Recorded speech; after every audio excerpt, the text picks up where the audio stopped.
નમસ્કાર મિત્રો, vision help YouTube ચેનલમાં તમારું સ્વાગત છે।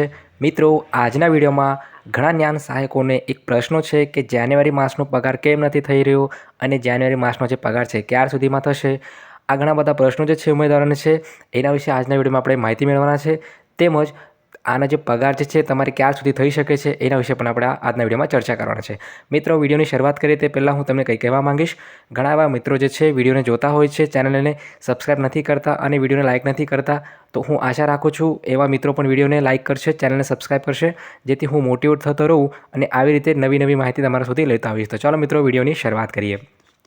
તો મિત્રો, તમે અહીં નીચે જોઈ શકો છો, અહીં નીચે એક પરિપત્ર આપવામાં આવ્યો છે। જે પરિપત્ર જે છે એ થોડાક દિવસો પહેલાં જે છે 4 તારીખ જે છે જાન્યુઆરીની 4 તારીખ જે હતી એ જાન્યુઆરીના 4 તારીખના દિવસે છે તો આ પરિપત્ર સમગ્ર ગાંધીનગરની જે કચેરી છે, પ્રાથમિક શિક્ષણ નિયામક કચેરી જે હતી ગાંધીનગરની, એના દ્વારા જેટલા પણ સ્ટેટ પ્રોજેક્ટ ડાયરેક્ટરશ્રી સમગ્ર શિક્ષણ સેક્ટર 17 ગાંધીનગરની અંદર જે કચેરી આવી છે એ કચેરીની છે તો આ માહિતી મોકલવામાં આવી હતી। જેની અંદર વિષયની વાત જો કરવામાં આવે તો વિષયમાં લખવામાં આવ્યું હતું કે જ્ઞાન સહાયકના ઉચ્ચક વેતનની વિગતો મોકલી આપવા બાબત।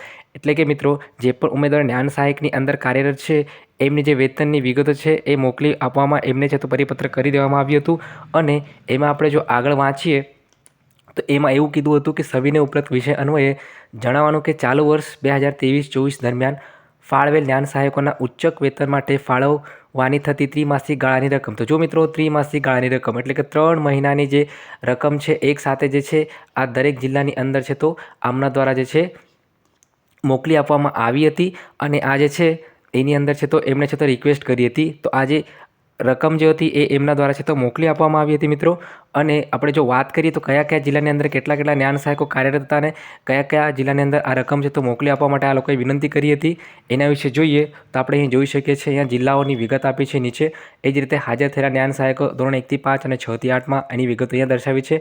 અને કુલ જ્ઞાન સહાયકોની સંખ્યા જો વાત કરીએ 1 થી 5 અને 6 થી 8માં, તો એની સંખ્યા અહીં છે।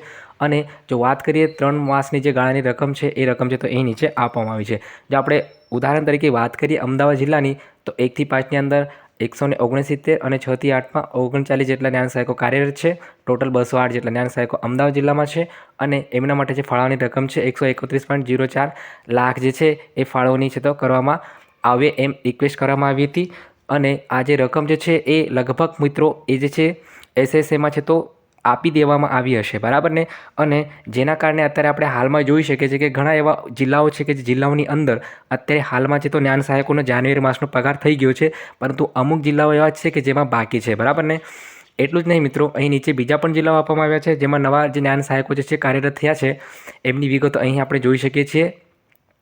એની અંદર લગભગ જ્ઞાન સહાયકોની સંખ્યા આપણે જોઈ શકીએ, ટોટલ અહીંયા આપી છે। એ જ રીતે એમાં ફાળવવામાં આવેલી જે રકમ છે એની સંખ્યા રકમ છે અહીંયા આપવામાં આવી છે। મિત્રો, હું જો વાત કરું તો મારો એક મિત્ર જે છે એ વડોદરા જિલ્લાની અંદર અત્યારે હાલમાં જ્ઞાન સહાયકની અંદર કામ કરે છે, તો એનો જે પ્રાથમિકનો પગાર જે છે અત્યારે હાલમાં બાકી છે। તો મિત્રો, એવી જ રીતે અમુક એવા જિલ્લાઓ છે કે જેની અંદર જ્ઞાન સહાયકનો પગાર નથી થયો, બરાબર ને। અને ટૂંક જ સમયની અંદર આ જે પગાર જે છે એ તરત થઈ જશે, કારણ કે ઘણા એવા જિલ્લાઓ છે કે જેની અંદર અત્યારે હાલમાં પગાર જે છે ક્રમશઃ થઈ રહ્યો છે।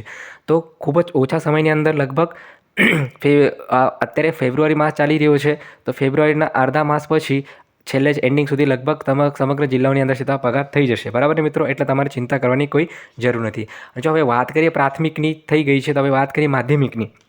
તો માધ્યમિકની અંદર પણ જે છે મિત્રો અત્યારે હાલમાં જે કાર્યરત જ્ઞાન સહાયકો હતા એમના પાસેથી જે છે 12 તારીખના રોજ જે છે આ પરિપત્ર જાહેર કરવામાં આવ્યો હતો। સમગ્ર જિલ્લાઓની અંદર અલગ જિલ્લાઓમાં આ પરિપત્ર મોકલવામાં આવ્યું હતું, જેની અંદર જે પણ જ્ઞાન સહાયકો માધ્યમિક અને ઉચ્ચતર માધ્યમિકની અંદર કાર્યરત છે એમના માટે પગાર ફાળવણી માટે જે એમના બેંક ખાતાની જે વિગતો છે મોકલી આપવા માટે છે તો આ પરિપત્ર કરવામાં આવ્યું હતું, જેથી જેટલા પણ જ્ઞાન સહાયકો માધ્યમિક અને ઉચ્ચતર માધ્યમિકમાં કાર્યરત છે એમનો પણ પગાર જે છે ટૂંક સમયની અંદર તો કરી દેવામાં આવશે અને એમને છે તો ચિંતા કરવાની કંઈ જરૂર નથી।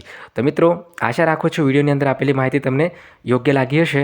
જો મિત્રો ચેનલ પર નવા હો તો ચેનલને સબસ્ક્રાઈબ કરી વિડીયોને લાઇક કરી મને મોટિવેટ કરી શકો છો અને આ જે માહિતી છે તમારા દરેક મિત્રો સુધી શેર કરી શકો છો।